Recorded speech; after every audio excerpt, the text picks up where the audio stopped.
A Pussycat's Christmas by Margaret Wise Brown, illustrated by Ann Mortimer.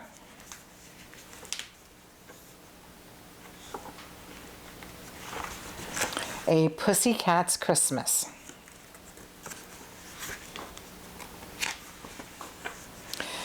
It was Christmas. How could you tell? Was the snow falling? No. The little cat Pussycat knew that Christmas was coming. The ice tinkled when it broke on the frozen mud puddles. The cold air made her hair stand straight up in the air, and the air smelled just like it did last year. What did it smell like? Could she smell Christmas trees? Of course she could. And tangerines, and Christmas greens, and holly. And could she hear the cackle, crackle, and slip of white tissue paper and red tissue paper? She certainly could. Tissue paper rustled, nuts cracked, scissors cut. Brr!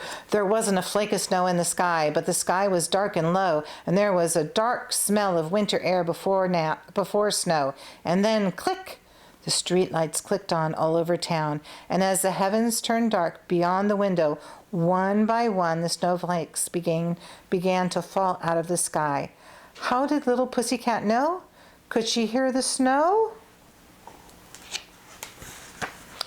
Shh! She certainly could, and she ran right out into the snowstorm. For if there was anything that this little cat loved, it was the cold, dry, fresh, white, wild, and feathery, powdery snow. She went pouncing around in it, bouncing around in joy, and she ate some of it, and she rolled in it and dug in it and played with it, and then she stood up all white with snow, very still, for it was very quiet, very quiet. First there was no sound, and then there was some, for when everything is quiet you can hear things far away. From the sky, with a sound like steady whispering, came the snow, the sound of snow. Then the wind rattled the black branches and rattled it. It was time for Pussycat to go into the house. For little cats do not like the wind. They usually don't like snow, but this little cat did. All the smells of the earth that she knew were frozen and buried in the white snow. The world was very quiet and very mysterious. Every footstep were quiet. Pussycats didn't go in right away because through the wind and the falling snow she heard something.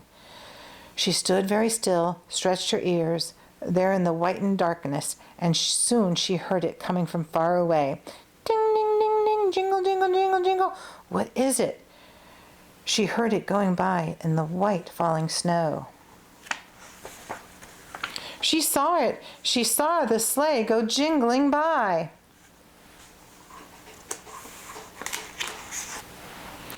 Then Pussycat meowed at her window pane, and she heard footsteps coming to let her in. They always let her in right away because they didn't want her to get cold, and they liked to have her in the house. She walked right into the living room where she could smell the sharp, tangy smell of the Christmas tree, the candles and the nuts and raisins and apples and tangerines. But they shouldn't have let her stay in the living room where they were wrapping up packages and hanging things on the tree. And this is why. Pussycat pounced. She pounced on everything. She waited to pounce with shining eyes and switching tail. She waited with shining eyes for something to fall, to tinkle, to crash, and to break. She batted the Christmas tree balls with her paw, tore at the tissue paper, and pulled the bows off packages. So they put her out in the hall and closed the glass doors. Pussycat lay down and purred by the fire. She lifted her ears and she listened. There was a sound of crackling. Shh, crackle. What was that? Was it the fire? Always there was the sound of snow hissing against the window pane. There was a tiny tinkle like pop as something fell from the Christmas tree and shivered into a million splinters of light. That was wonderful. The lights gleamed in Pussycat's eyes. Then, bang, bang, bang. What was that? Someone was hanging the Christmas stockings. Everyone came out and stepped over and around the little cat and put on coats and boots and mufflers and hats and laughed and shuffled about. They kissed each other under the mistletoe, then off they went to church.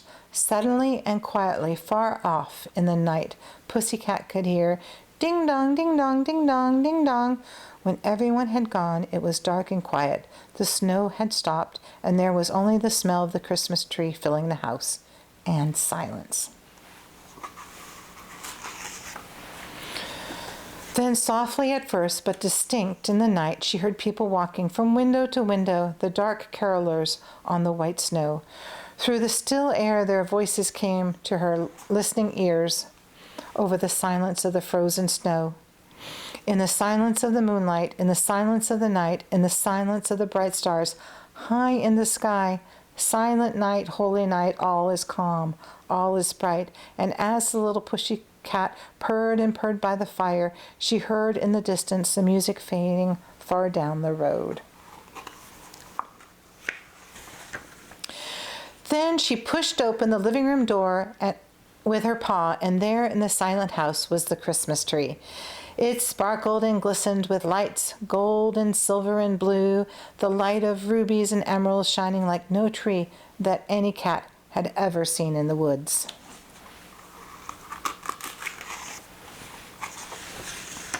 This, to Pussycat, was Christmas Eve.